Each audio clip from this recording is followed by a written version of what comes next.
Welcome to the 324th of the COVID calls. This is a daily discussion of the COVID-19 pandemic with a diverse collection of disaster experts. My name is Scott Gabriel Knowles. I'm a historian of disasters at the Korea Advanced Institute of Science and Technology. I'm coming to you live from Daejeon, South Korea. Today, I talk about poetry in the pandemic with NISHA Patel, the 8th Poet Laureate of Edmonton, Canada. Just a reminder, you can usually catch COVID calls live on weekdays at its new time of 6 p.m. Eastern Time. Just go to the COVID Calls YouTube channel to watch. You can also hear COVID calls anytime recorded as podcasts on Spotify, iTunes, Podbean, or anywhere you get podcasts. You can also keep up with COVID calls via Twitter using the handle @US of Disaster or @COVID calls. Please help spread the word and send suggestions for future guests and future topics. As of today, August 18th, 2021, there are 4,384,515 deaths globally from COVID-19. That's according to the Johns Hopkins University Coronavirus Resource Center. Rather than continuing to read so many of the COVID death numbers as I have in the past few months, numbers which now strike me as inaccurate and not a good way to visualize the suffering of the disaster, I'm going to continue raising different COVID measures that I'd like to know about, in addition to the death totals. I put out the call yesterday for COVID numbers that people would like to know, and I got a great response to that call. In fact, I'm still getting responses to that. Here's a number that Professor Dora Varga, who's been a COVID Calls guest, would like to know. How have the numbers of other major infectious diseases changed in the last year and a half, including HIV, AIDS, TB, and malaria globally? Has COVID had an effect on them, for example, because of lack of preventative measures or access to treatment? Those are numbers that we should know. I've been reading a life story or a story of advocacy for those impacted by the pandemic, and I'd like to continue that now. The headline is Chucky Thompson, hit-making producer, is dead at 53. This was written by Neil Genslinger and published August 17th, 2021 in the New York Times. My mind is always on record, the producer Chucky Thompson once told an interviewer, explaining how he was able to bring such a wide range of musical influences to the hits he helped create for Mary J. Blige, the Notorious B.I.G., Nas, and other stars. For any particular track, he might draw on the soul records his parents used to play, or his time as a conga player in Chuck Brown's Go-Go Band, or some other style in his mental archive, as he sought to realize the vision the performer was after, or perhaps take him or her in a whole different direction. Mr. Thompson helped forge the hip-hop and R&B sound of the 1990s while in his mid-20s. He showed his versatility with his work on Miss Blige's second album, My Life, and the Notorious B.I.G.'s debut, Ready to Die, both released in 1994. The next year, he was a producer on almost all the tracks on Faith Evans's debut, Faith, another hit. In this period, he was working for Bad Boy Entertainment, the influential label Sean Diddy Combs founded in 1993 as part of the producing team known as the Hitmen. But he continued to produce for a range of artists after the Hitmen dissolved later in the 1990s. If he, unlike some other producers in those years, defied categorization, that was deliberate. In my brain, as a producer, I never wanted a sound, he said in a 2013 video interview with Rahaman Kilpatrick. That's why you hear me on so many different records. Mr. Thompson died on August 9th in a hospital in the Los Angeles area. He was 53. His publicist, Tamar Judah, said the cause was COVID-19. Mr. Thompson was different from many of his contemporaries in that he was a multi-instrumentalist, often contributing guitar, piano, trombone, or other flourishes to the tracks he produced. To get a particular effect for the 2002 Nas track, One Mic, he flipped a guitar over and banged on the back of it. He's a true musician and doesn't like to program heavily, just like me, Mr. Combs told Billboard in 1995, when that publication included Mr. Thompson in an article on the next crop of hotshot producers. Chucky has so many melodies in his head, and produces from the heart, he said. Carl Edward Thompson Jr. was born on July 12, 1968, in Washington to Carl and Charlotte Thompson. In the 2013 interview, he said that his mother recognized his innate musical ability early. She used to sit me in the kitchen, and you know how kids would just be banging and making noise. I was actually on beat with it, he said. She knew from there that something was different. At 16, he was touring with Mr. Brown and his band, the Soul Searchers, playing the funk variant known as go-go, which was popular in and around Washington. It was a time when traditional live performances by bands were losing ground to DJs, who could keep the music constant rather than breaking between songs and thus keep people on the dance floor. Mr. Brown had his young conga player try to compensate. He decided, I'll put a percussion break in between songs, Mr. Thompson told Rolling Stone in June. So we would finish a song, then I'd do a percussion break and do a call and response, ask the crowd, y'all tired yet? By the early 1990s, he was in New York trying to market himself as a producer, and Mr. Combs and Miss Blige were looking for material for the follow-up to her successful first album, What's the 411, which appeared in 1992. She picked my song out of a ton of tracks from new and previous producers, Mr. Thompson said in an interview with the website stupiddope.com in June. I was truly honored.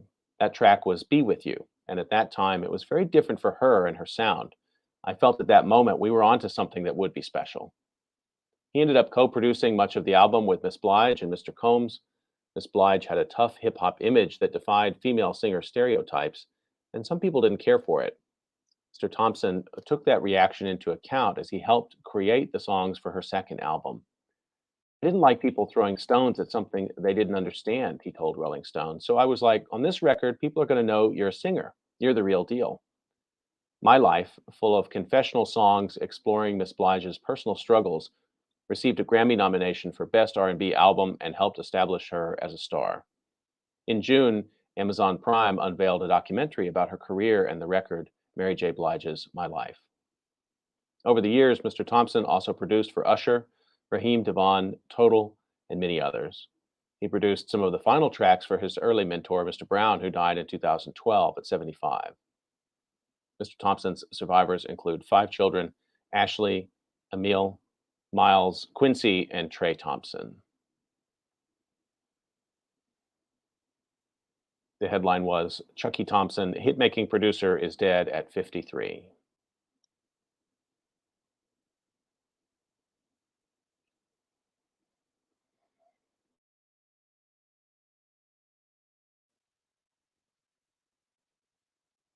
Okay, I'd like to turn to my conversation for today, and let me introduce my guest, NISHA Patel. NISHA Patel is an award-winning queer and disabled artist. She was the City of Edmonton's 8th Poet Laureate and the 2019 Canadian Individual Slam Champion. She's a recipient of the Edmonton Artists Trust Fund Award and the University of Alberta Alumni Award of Excellence. Her debut collection, Coconut, is available now at Glass Bookshop, and you can find her at nishapatel.ca. NISHA Patel, thank you so much for joining me on COVID Calls. Yeah, happy to be here. Usually do just find out where you're calling from and what the pandemic situation is looking like there. Yeah, here in Edmonton, Alberta, you know, a lot of people kind of consider this province the Texas of Canada. You know, we have a lot of folks who are really into, like, you know, the anti-vax movement and the anti-mask movement and stuff like that. So we're kind of in like this really divided place when it comes to the COVID response. On the one hand, you know, we have government and advocates really trying to keep the pandemic under control. But on the other hand, we've also had a lot of people argue for a lack of restrictions, and this has actually caused our case numbers to really fluctuate all over the place, right? We've had you know, some measures put in place, and I think now we're one of the first places in the world to potentially get rid of almost all pandemic measures by the time we go into the fall this year, which is a very terrifying thing for me as a disabled person and a chronically ill person. At the same time, we also have vaccine appointments going unused. There is a whole swath of people who haven't been vaccinated, who are choosing not to be vaccinated. And again, like, there's more supply than there is demand in a place like this. There's, of course, you know, as there are with, provinces or states that have this kind of character, pockets of liberalism, or pockets of folks that are on other sides of the political spectrum. And not to get too much into politics, there's all sorts of folks who live here. There's a lot of new immigrants, there's a lot of young families, especially in my city. There's a lot of young people in positions of power politically as well as in organizations, and I feel like there's always tension going around. But we are a younger city, we are an entrepreneurial city, we have a lot of strength in our business sectors, we have a lot of strength in our nonprofits who have had to really rise to the occasion in the last 12-16 months especially. Well, thank you for that snapshot of what it looks like there. How does that tension manifest itself? In other parts in the United States, for example, people take to the streets to protest mask wearing or, anti-vaccination protests at school board meetings. And those get a lot of media coverage because it's a friction that's visible. And of course, it runs a lot deeper than that. What does that kind of tension look like there in Edmonton? Yeah, I think it's very similar, but I think, there's a lot of folks that kind of take their examples from the States, and you see these like microcosms of conflicts that happen in the US and get publicized and get, media play and attention. And they happen here too. We have smaller protests, we have smaller rallies, we also had responses such as large rallies to the BLM movement making its way across Canada. And, we've had protests in favor of that since 2014, for instance, which is really important to note as well. But it happens on like a different scale for the most part, just because we are a city that is a lot smaller. At the same time, because of the nature of the population of the city being young, being so many newcomers, so many immigrants, not a lot of old money or wealth, I think, that flows through, through industry here. We have a lot of people who are really trying to set out and start new things as they see, or start new families, start new lives here. And so we have huge numbers of immigrants who are populating every neighborhood of the city. We have young people returning home because they've been priced out of places like Toronto or Vancouver, all these big, metropolitan centers in Canada, who are now returning here. We have, a very typical housing crisis for this point, and, the post-war era and the neoliberal era and the post-social security net era kind of thing. And there's all these things that are happening that I think a lot of major cities are reckoning with, right? How do we get services to people in need? How do we continue to ensure that like white supremacy doesn't overrun institutions? How do we ensure that not just Black folks, but especially in Canada, Indigenous folks get the care they need? How do we give land back? These are all tensions that have always run through the city, but are now coming to light, I think, because of the way that media has really played a role in COVID coverage, and the way that COVID has exacerbated many of these issues that usually only advocates were really on the ground for. In Alberta, has COVID hit Indigenous populations harder than non-Indigenous, or has it been a struggle there? That's certainly been the case in the United States. Yeah, so in many places in Alberta, the vaccine was made available to Indigenous populations earlier. As you know, there are a number of treaties that were signed with different Indigenous nations in Canada, and some of those treaty obligations are to provide safety during during health crises. And so, the government did make these things available because many Indigenous populations are further at risk of getting COVID, but other disease and other health issues. I think that all loss in these communities is felt so heavily because there are communities that lost, language matriarchs and people who hold history and oral history and elders and stuff like that. And so, some of that knowledge is gone now forever. And I think in many ways, even with the prioritization of the vaccines to some of these communities, there was still a lot of folks that are distrustful of the government, right? Because here in Canada, as we continue to uncover genocidal history, we know that the government used to conduct experiments, especially medical experiments, on children and on Indigenous peoples. And so there is like a genuine, and I think very potent mistrust of government efforts to even provide something like vaccinations. Let me ask, if I can, a little bit about your own experience I wonder if you'd be willing to share a memory or two of this last 18 months around the pandemic that's really resonant for you, some image that really still comes to you. Yeah, I think that for me, there was a moment where I had gone many weeks inside of my own apartment. I was very lucky to be able to transition to working from home. That in itself was a privilege. I had the privilege of being with my partner in our apartment, and that in itself really helped with the loneliness that came to some people. And one of the first things that I allowed myself to do when I returned to after I was vaccinated and my family had been vaccinated, for instance, was that I hugged my mother. And I have like a kind of like a I've had like a long history of sometimes being very against that kind of physical touch from a lot of people in my life. I've been really standoffish before. And, after we were both fully vaccinated, I gave her this like first hug in over a year. And that physical sensation was something that I think lives in like my skin. Like I don't think I'll ever forget what it felt like to be embraced by someone again in the pandemic. Thank you for sharing that.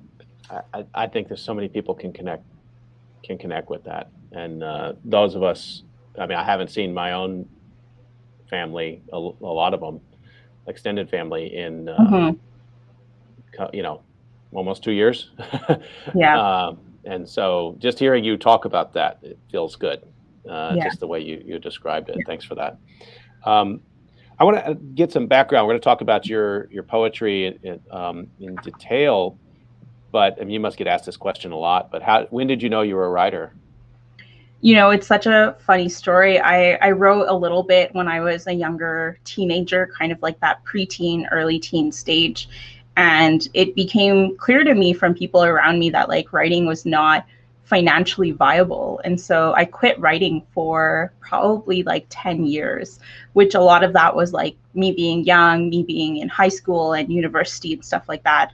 And I revisited it as an adult who had left university behind and really felt this like void in my life of what do I do now without these like, typical social arrangements and friends who live within walking distance and all of that.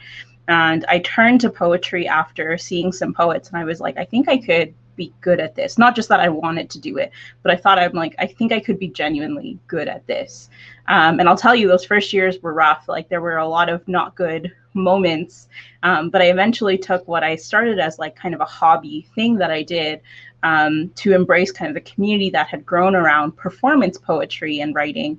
And then I transitioned into kind of a career in the arts where I both get to perform, as often as possible and in different venues and spheres and for different audiences. But I also have a practice within the nonprofit artistic world.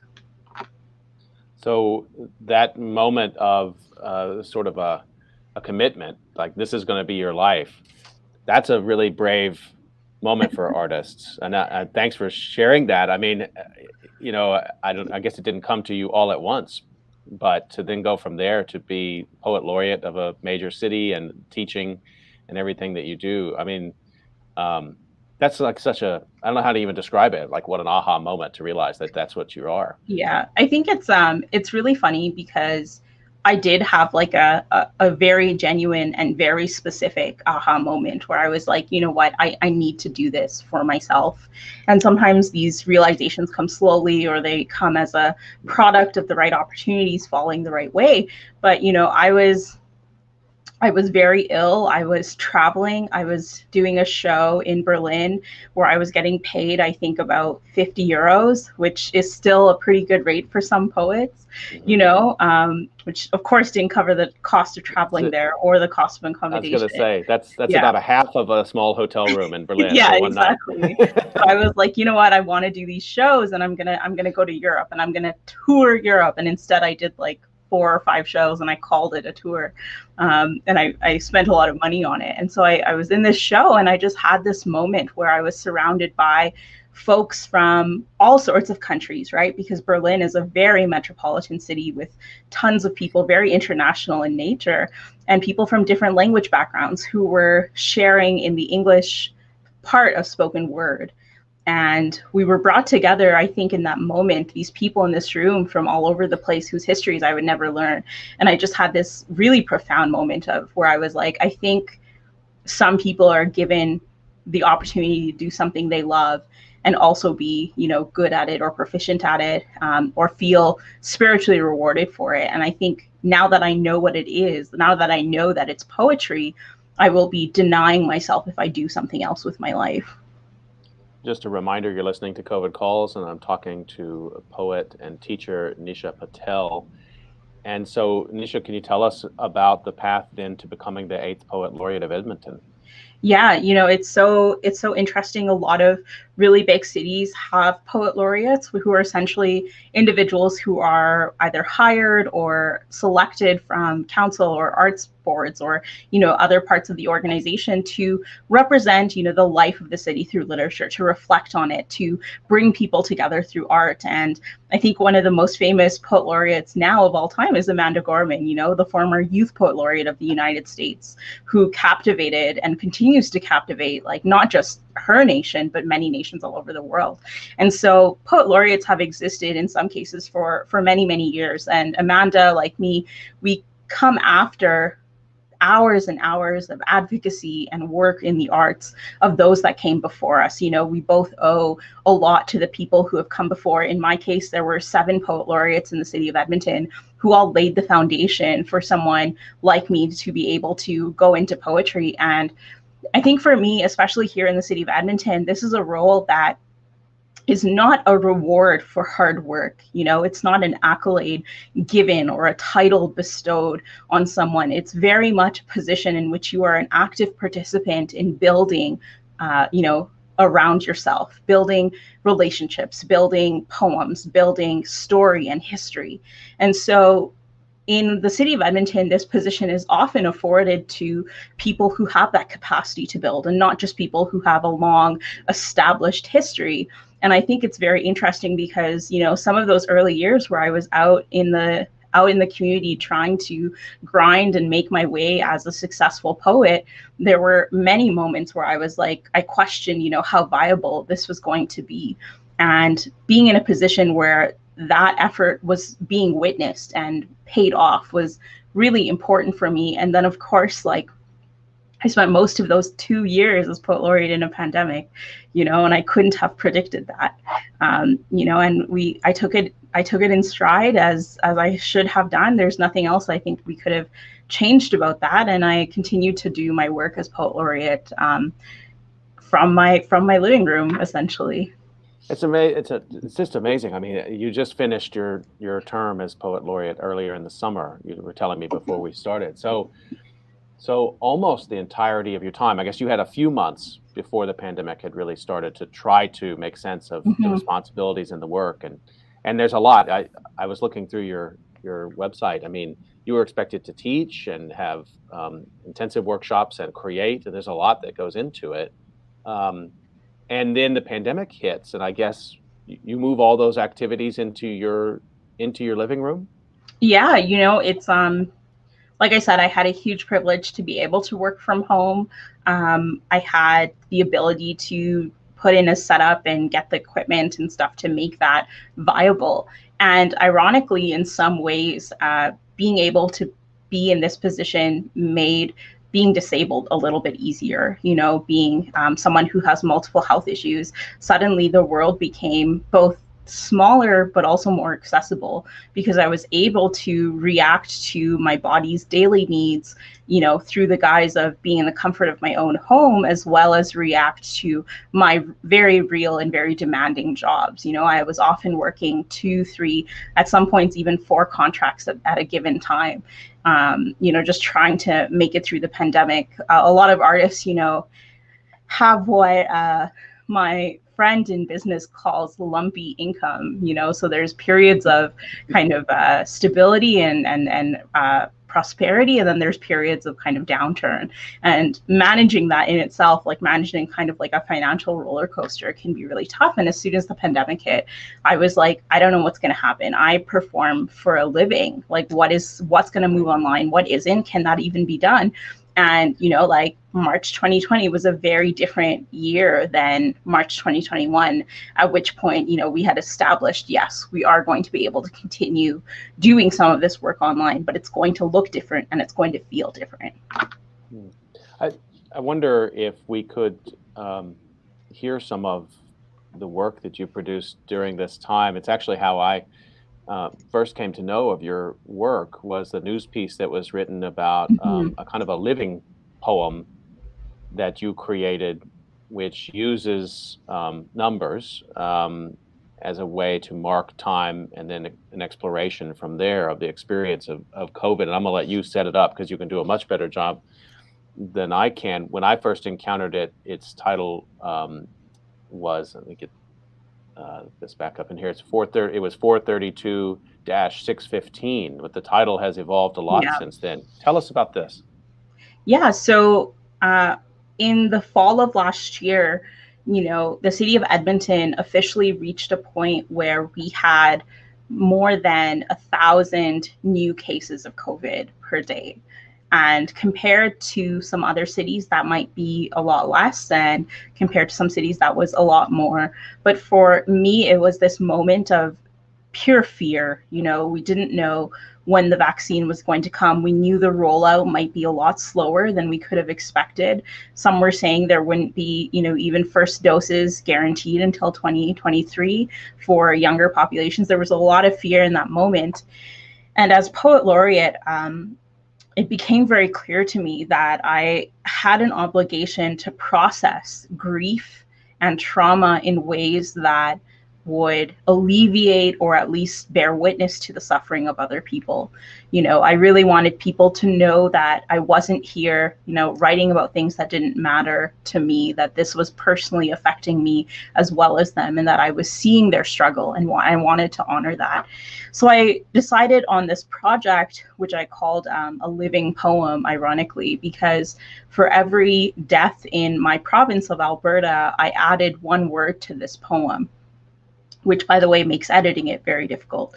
But the poem started out at 432 words. And within the 2 weeks it took to edit the poem and bring it to City Council, where I performed it for the first time, it had grown to 615 words. Then it grew to 719 words. Then it grew to 827 words, which is where it's at now. But it actually should be about 2,300 words. And part of the ongoing process of grieving has prevented me from updating this poem yet, because, it is very heavy. And so I also, this poem is going to turn a year old in a couple of months now. And I'm really hoping that, we continue to do what we can to make sure that number doesn't continue to grow. So I'm going to read just the ending of this poem. I was telling you before, the full thing takes over 20 minutes to read, which I'm not going to inflict on anyone, but the full version of the 827 words, which is the current title, is available on my website, which is not something I like saying, but it is there if you are curious and you would like to read it. Okay, I'm going to get out of the way here and give you the full screen, and then when you finish, I'll come back, okay? Sounds good. All right. So this is the poem 1827. This is the ending of that poem. The first offering was presented to the City of Edmonton Council, and it references the ongoing election that's happening here in Edmonton, as well as local politics and national politics here in Canada. Every week I call my father and my doctor, both of whom care about my pancreas more than my pancreas cares about me, and think about how saying I am disabled or queer or brown are all comorbidities.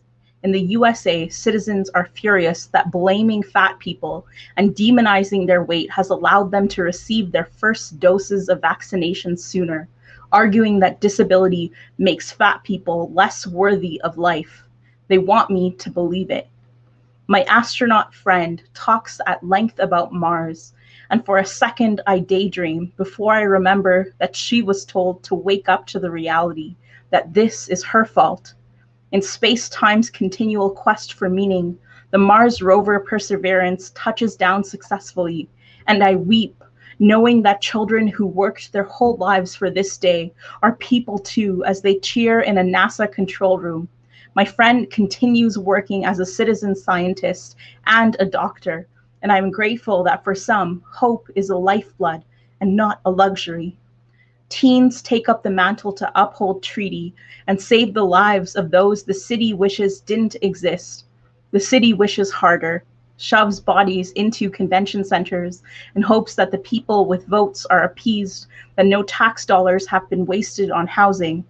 In fact, the city does not raise taxes, so I lay awake and wonder which part of the Municipal Government Act Section 7 prevents the city of Edmonton from spending money in a crisis in the name of safety, health, and welfare. But then again, I've only spent 10 years studying politics, so what would a propertyless millennial like me know about it?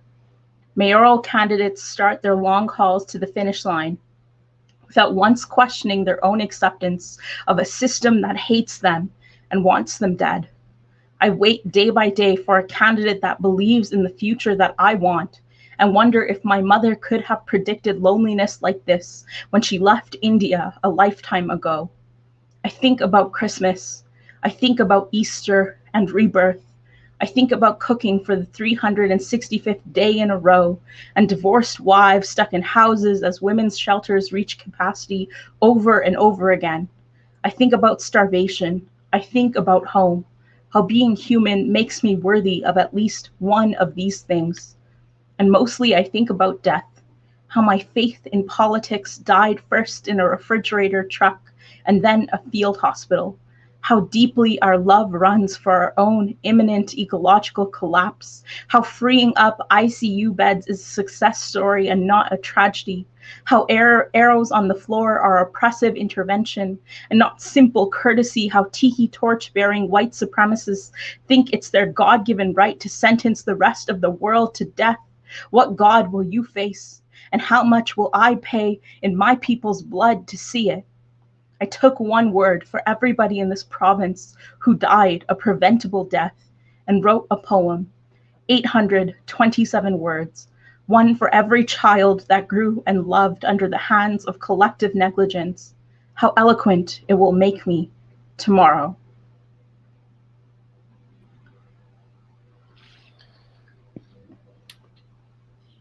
Thank you so much for sharing that. Nisha Patel reading the poem 827, is that? 1827, yes. 1827 on COVID calls.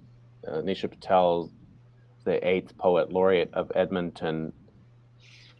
That is dense and lyrical, and for me at least, and I'm not a poetry critic, but I had about 10 different emotions there in about a 3-minute span. So for me, you accomplished what poetry must do.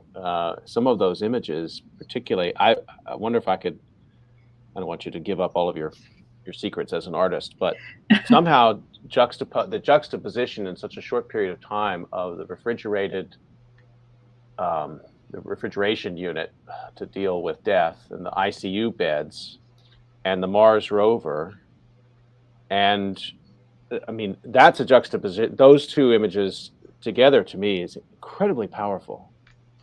You know, a lot of this poem came from my day-to-day life, you know, and my experience, and a lot of my work does not try to take someone else's story, right? I don't believe in, speaking for the voiceless, because the voiceless are often people who just haven't had the resources to speak for themselves, right? So it's really about, getting resources and platforms to the right people. So in my work, I really do try to focus, on what I would say, because I don't speak for a nation. I don't speak for other people. I speak for myself. And if other people resonate with that, then that's what I try to do as a poet, right? That's the goal of poetry, to reach others and share the human experience with them. And I think that was also, you asked about really key memories of the pandemic. There were some key memories around hearing that New York City was running out of refrigeration trucks to transport bodies from the COVID crisis, which was a place that was really hard hit for a long time. At the same time, many months later, there was the successful landing of Perseverance. And that was, again, just like a really beautiful moment, I think, in collective human history, and it spoke to this era, I think, of like wishfulness and longing towards science, which I don't think we always see these days, that really to me was quite beautiful and poetic in and of itself. I think space is always poetic for most people when we're not trying to capitalize on it or colonize it, but there's something really, really lonely and really exciting about sending astronauts and resources up into there. And I'm very lucky that my friend Shauna Pandya is a citizen scientist, astronaut, doctor. Like, she works a lot with NASA and NASA affiliates to, one day maybe be ready for a mission somewhere else. She's on the ground doing a lot of this work, and she also works in a hospital. And like, seeing her refuse to lose hope throughout her career and throughout the pandemic is something that was incredibly meaningful for me, as someone who was very emotionally affected by a lot of these things. I hadn't thought about that connection of the loneliness of space to the loneliness of lockdown, but that's, again, another sort of juxtaposition which comes out of the piece for me.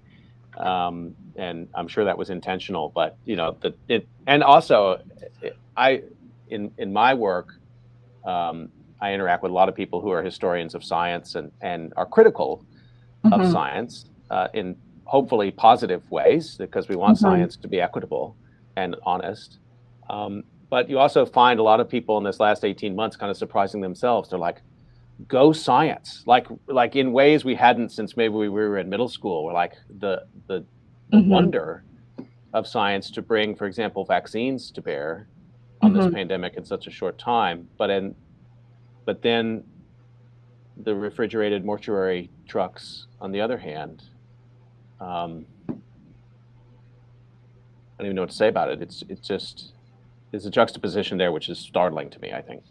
Yeah, and it's something that like really continues. I think especially my grief has felt really elevated because my country of origin or ancestry, India, is a place that's facing some of the worst parts of the COVID crisis, right? Where at one point the crematoriums were melting because they were, they were burning for so many hours straight. They couldn't burn bodies fast enough, which is of course the funeral tradition for many Hindus, to be burned. And like that kind of thing was paired with this these little moments. My grandparents, for instance, who travel to India every year, who spent one of their first winters here in Canada in many years, and how old their bones are, right? And how hard winter is on them, and how staying here meant they were safe, but that no one got to see them, even as, whereas in India, they have care, they have resources, they have people who are with them, and things like that, like little moments, which, again, some come as a product of incredible privilege, and others are just part of my life that I've taken for granted. Talking with NISHA Patel on COVID Calls today and talking about poetry for the pandemic, I wonder, maybe you tell me a little bit more about the challenge of the structure of that poem, 1827, because the structure of it as a living poem, it has to be dealt with. You have to reimagine it, I guess, every time you decide to update it in terms of those figures. What a challenge. Yeah. So the living poem, this poem is alive. For every death from COVID in Alberta, a word is added as tribute. The last version I updated February 22nd. And, it started out in that moment, the first time I was writing it, what was happening the first day I wrote that poem. And the start of the poem goes to talk about Lewis Hamilton. And I don't know if you follow Formula One motorsport, but Lewis Hamilton is the only Black race car driver right now in Formula One. And he's also the most decorated in Formula One history. And so he, in that year, he broke a lot of records. And I sat there as like both a fan of this man in a time of, racial reckoning, as well as capitalistic and, COVID reckoning. And I was like, all of these conflicting things are affecting me. And one of the running themes in the poem is just kind of like what is happening in his career, or how am I reacting to it? But I'm also reacting to other things that happen day by day. And I'm piecing them together to form kind of an ongoing cyclical narrative, right? So there's moments that are very specific in time where I talk about Christmas, in which some of my aunts and uncles worked overtime to provide, the resources that white families were given to be able to spend time with each other, because we went into a little bit of a lockdown over the holidays, but our politicians then gave like 2 days off at Christmas so that people could see each other. And I was like, I don't think COVID really cares about that, right? We were all unvaccinated at that time. COVID's not going to go on pause for 2 days, but that concession was only made for Christmas, which is, not a religious holiday for my family, right? What about Ramadan? What about Diwali, right? And so like the poem talks about some of that. The poem talks about how much we rely on Uber Eats drivers, many of whom are racialized, right? People staying at home, staying safe while their personal shoppers or their grocery deliverers are out there risking their lives. It talks about my friend who, I love very dearly, who bought a house worth 22 times my life insurance, because as an artist who is disabled, my life insurance policy maxes out, at a certain amount, and no health insurance company is going to continue to give me more than that, which, by the way, is less than the poverty line for 1 year. In other places, businesses are failing. Some restaurants rise to the occasion, putting COVID safety. Others close down, others open up. And some of them are out here protesting COVID measures, even as people in their restaurants are getting sick. So I talk about that. I talk about elderly folks in private care homes, which was quite a pandemic crisis in and of itself. People in long-term care facilities who are already very vulnerable, dying by the dozens, and the people who care for them. And so everything kind of in this poem came out as a result of current events or very real emotional moments that happened. And, I thought when the pandemic started, I was like, there's going to be a lot of really bad art that comes out of the pandemic for some people. And some of the movies, that came out were like, I think there's a movie about lockdown and Anne Hathaway's in it. And it came out like 3 or 4 months into the pandemic. Like we had no idea what was coming up ahead of us. And people were acting like they had been asked to sacrifice their life, except they were movie stars. They had huge places to quarantine in. They had every service still being offered. So like, I think it's, and I say that as someone who loves Anne Hathaway, right? Like there was these moments where that felt really surreal to me. And I was like, there's going to be some art that's not for me. And then there's going to be art that I try to make for me and for myself and for people who feel the same way I do. And this wasn't the only pandemic poem that I wrote. I wrote a few other short ones, and I wrote a poem in tribute of the first factory worker who died here in Alberta as well, whose name was publicized because at no point did the government try to shut down this meat packing facility, even as a COVID outbreak occurred. And so for me, this was a preventable death.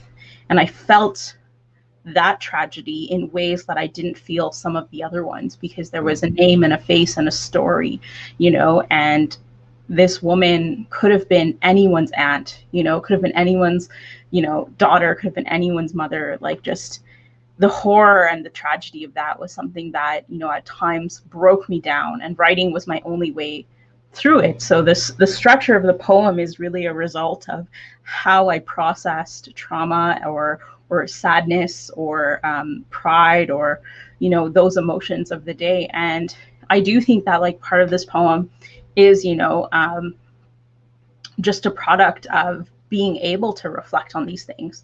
I wasn't working retail. I wasn't working in the service industry. I didn't spend every single day in an ICU unit or as a nurse like my cousin or my sister. Like I had the privilege of being able to reflect on this. And so I wanted to use that time to say something maybe that, could resonate with other people. Would it be possible for you to share it with us now? The original poem for the worker who passed away. Yeah, I have it right here. Okay, I'm going to get out of the way again. Yeah, no problem. What's this one titled? It's titled For Hip Buoy, which is the name of the worker. Okay. When the planes in Iran went down, they asked me not to write about politics, sing instead to grief, to tragedy, how such a lovely people of engineers and newlyweds could disappear in a blush of sunrise, a nation of words, and none of them asked to speak except to nod, and you sawed off fingers to point at no one, and still mourn wide enough for all the news stations to get a good story.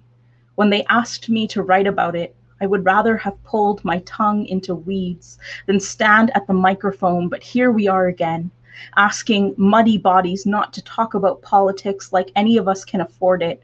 The real currency of a pandemic is how much you get to say anything else, something other than my mother going into work to build a pipeline, or my father fixing white trucks that will march down the high-level bridge. And isn't it funny how many MLAs will never learn your name despite how often they'll wash their hands of it, how essential the temporary workers have become, how foreign the ghosts will be when all there's left are the ones who started it. I didn't believe in revenge before I learned that only the managers at the factory got the masks, that 24 years and a kill floor still didn't prepare anyone but some bosses in yachts for this. And somebody who was everyone's auntie could to work with a smile and a pocket of foil and be called anything less than brave. Hip buoy, I know what language you speak. I too come from lands of stomach and belly. We who do not wait for children to die in adult bodies before we bring them sweets, you deserve more than a poem and much more than a headline could ever give. Somewhere my father returns to work, wrapper in hand, and he says your name. My mother at home bends her head into steam, waiting for her son, and she says your name. I lie down with the guilt of an immigrant's daughter, safe at home, and I say your name. I keep it close to teeth, so when they ask me to write about loss and not politics, they will have to knock them out, and then I'll spill you into the sun again.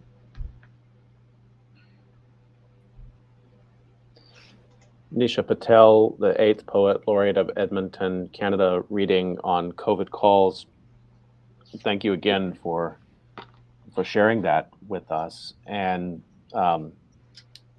only the managers at the factory got the masks. That hits hard.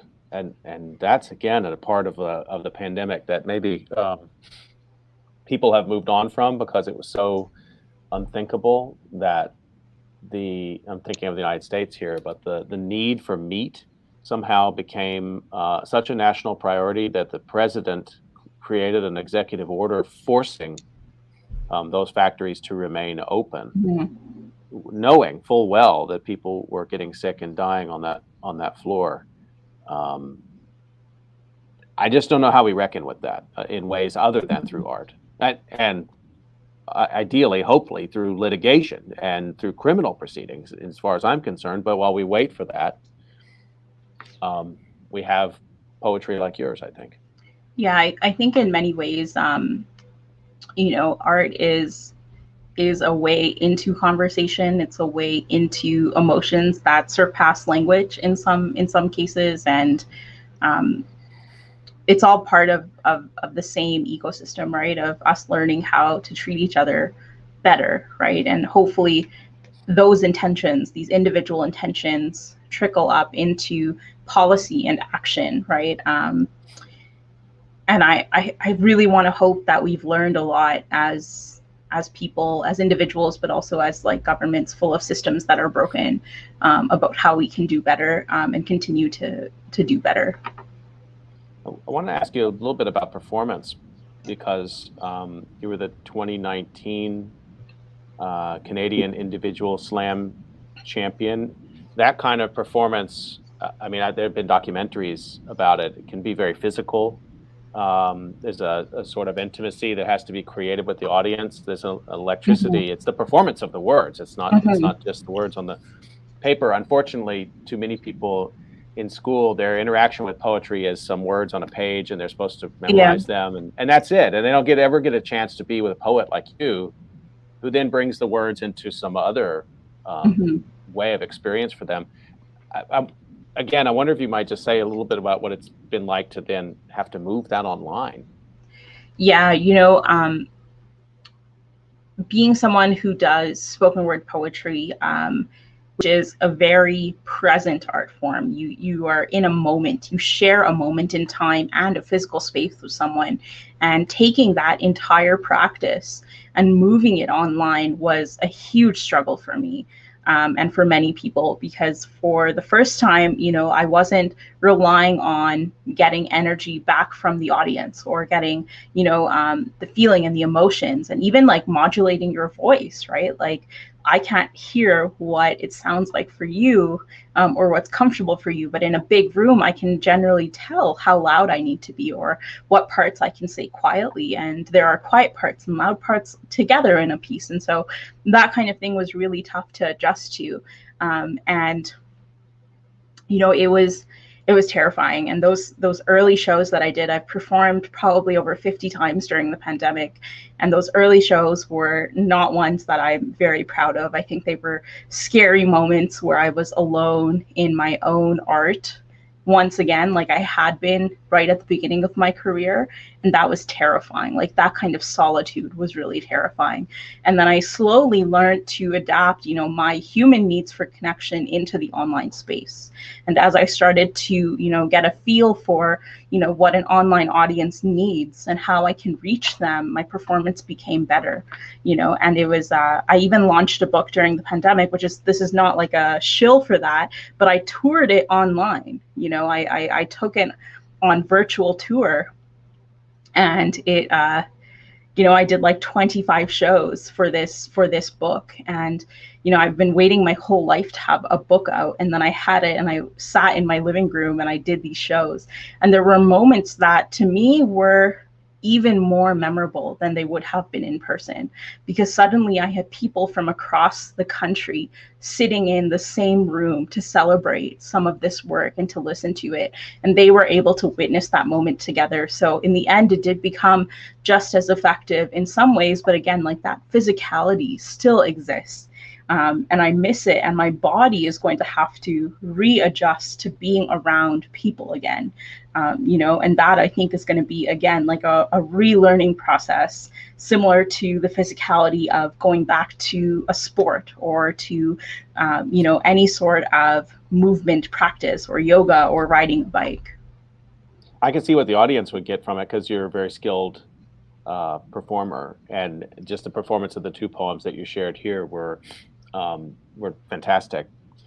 But but you alluded to it a second ago. Like, I don't know what you get back from it. You don't get to feed on that audience. Do you do things there in your setting that somehow gives you some feedback, something to go on? Because that's the juice that you need to then want to go back and create again. I think there have been more days that took more from me than I got back. Then there were days where I got more back. And like, I'll be honest with that, as someone who experienced a very big and life-changing decrease in my energy levels and increase in chronic fatigue and stuff like that, some days, like, a performance would wipe me out, and I would have no energy to cook or to clean or to do my other jobs. And it was just something that really didn't keep me at the peak of my performance. And that was like really, really tough to manage those energy levels. But the moments where I did get energy back were moments where, people expressed joy or gratitude or were grateful. And it's very easy to forget that, in person, there might be a room full of people and only two people will say something to you after a show. Right. But in a Zoom call, for instance, or in an online space, often most people say something and they go, thank you for this, or they show their virtual applause. And suddenly, you know, I actually did get more feedback than usual. And it was Really? like, it was just a matter of processing it in different ways, teaching my body how to process that. But also as someone who grew up partially on the internet, but not as online as kids are now, you know, it's funny because some of my closest friends, you know, I only talk to them through messengers and Facebook and Twitter and stuff like that. And so in some ways, you know, I think I was better prepared to be online than some of my peers who have created practices that are very much rooted in in-person performance. It's so interesting, and I guess also you identify as a disabled person, and people who have mobility disabilities have been able to experience your work as a performance that maybe they weren't able to. So there's that aspect of it as well. I don't know if that's been pointed out. I mean, if people have. Yeah, no, it's a huge part of the arts. This idea of accessible venues, not just mobility challenges, but time challenges, right? People who are shift workers, people who don't always have Saturday nights free or Friday nights free, people who, you know, have childcare needs. Suddenly, all of these people sometimes are able to come to an event and enjoy it, or people who can only come for 10 minutes and then can do other things. And that's been massive. The artistic community, I think, across Canada is a community that does have a higher incidence of disability and illness and poverty, you know, and all of these things interact with each other and make it difficult for us to be artists. And so sharing art, not just with other artists who require accessibility, but with audiences who can now see what accessibility means, is incredibly powerful. Almost up on time with my conversation with poet NISHA Patel. I want to make sure that people know where to get your work. Your first book of poetry, Coconut, is out, and in your bio it says we can get it at Glass Bookshop. I hope we can also get it through online vendors as well, or through your website. Yeah, anywhere that you can get books. It's available internationally, it's available locally, and it's available as an e-copy as well for those of you who are on the move. And we get that at nishapatel.ca, NISHAPATEL.ca, for people who want to get that book, myself among them. And as we close out, maybe you could give us a little bit. You transitioned out of this role as Poet Laureate. That takes some responsibility off your shoulders, but pandemic is not over. I can see from today how rich your creativity is. Can you give us a sense of what's coming next? Yeah, I'm working on 2 manuscripts right now, artistically. So one is actually a big kind of, we call it found material or found poetry. It's a dissection of my entire medical history through medical records. And in some cases, I've like redacted info, I've selectively presented it, or I've turned them into kind of poetic forms or commentaries. And it's kind of like a hybrid genre bending project, but it's like 200 pages right now, and I'm trying to figure out the second draft.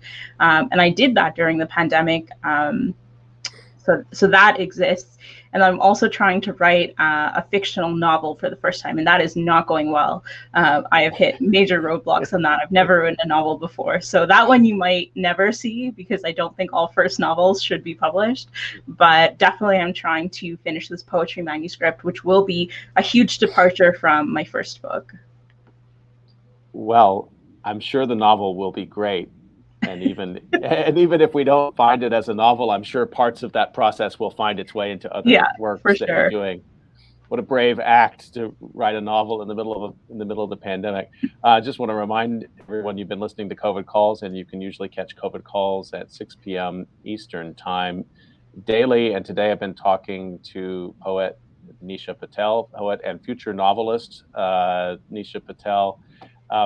NISHA, thank you so much for your time today and for sharing and performing for us. Just fantastic stuff, and so necessary to make sense of this pandemic. Thank you again. Thank you for having me. Stay healthy, everyone. We'll see you next time on COVID Calls.